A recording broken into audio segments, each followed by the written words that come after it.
ហើយខ្ញុំសូមយកឱកាសនេះបាទឡើងធំនេះទៀតសោត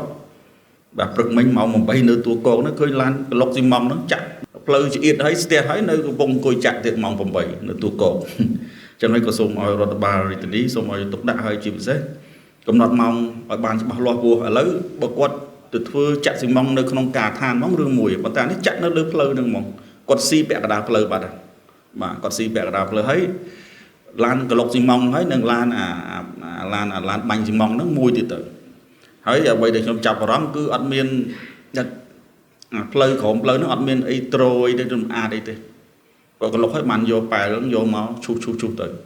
អាហ្នឹងគឺខូចផ្លូវទាំងអស់គ្នាហ្មងមិញអាដាមពេញពូនេះបានលើកឡើងខ្ញុំសូមឯកភាពពាក់ព័ន្ធរឿងផ្លូវល្អិលនេះក៏វាអាចប៉ះពាល់មកពីហ្នឹងដែរ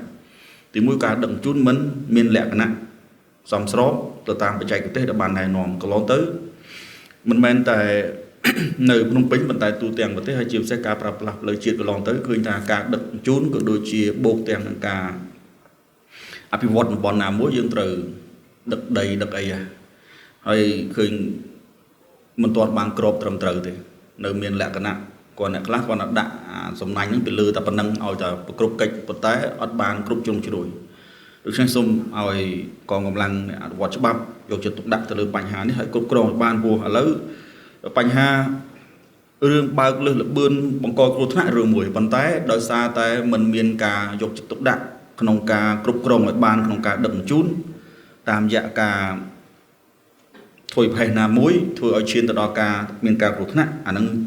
យើងត្រូវចូលរួមទាំងអស់គ្នាដូច្នេះខ្ញុំសូមទទូចបាទឲ្យកងកម្លាំងសមត្ថកិច្ចទាំងអស់យកចិត្តទុកដាក់ខ្ពស់ទៅលើបញ្ហានេះខ្ញុំក៏បានណែនាំថាឥឡូវ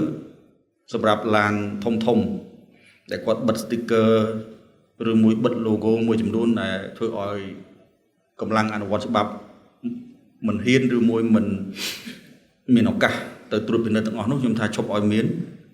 បូកទាំងនឹងឡានកុងតឺន័រធំមួយចំនួនដែលមានថា Rido បាទហ្នឹងគួរតែបកឡានជប៉ុនធ្វើមកឡានកូរ៉េធ្វើមកអត់មាន Rido បាទមកដល់ខ្មែរមាន Rido ចឹងហើយគួរតែឲ្យអស់លីងទៅលើបញ្ហានេះព្រោះនេះតែមានហើយធម្មតាឡានគេធ្វើមកសម្រាប់ឲ្យយើងឃើញ 100% ដល់ពេលយើងដាក់ Rido ផងអាពីក្រោមពីលើផងឃើញសល់ប្រហែល 30-40% អញ្ចឹងអាការបញ្ជារបស់យើងនេះវាបាត់តាមនឹងតែការសម្រេចចិត្តរបស់យើងអញ្ចឹងខ្ញុំមិនថាឥឡូវកន្លងទៅខ្ញុំបានណែនាំទៅតាមបណ្ដាស្នងការរាជធានីខេត្តហើយគឺពីមុនអប់រំមានន័យថាឃើញដោះទុកតែឥឡូវខ្ញុំគិតថាយើងគួរតែដល់វិធានការក្នុងការផាកបាទបំចឹងទេនៅតែមានឥឡូវមានឡើងច្រើនជាងមុនបូកទាំង display នោះផងបូកទាំងបាទឡានពេលយប់ហ្នឹងឥឡូវមិនដឹងថាឡានណាសមត្ថភាពគាត់អីគឺអាភ្លើងខៀវក្រហមហ្នឹងយកតំណអស់ដែរយប់ឡើងគាត់បើកអាហ្នឹងហ្មងបាទកន្លងទៅមកពី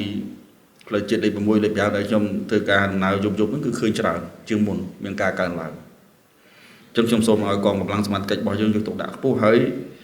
ក៏សូមឲ្យពិនិត្យមើលតើឡានណាដែលមានសមត្ថភាពឬមួយមានសមត្ថកិច្ចប្រើទាំងអស់ហ្នឹងព្រោះឥឡូវនេះឃើញមានច្រើនពេលយប់បាទធ្វើឲ្យមានការភ័ន្តច្រឡំពីប្រជាពលរដ្ឋ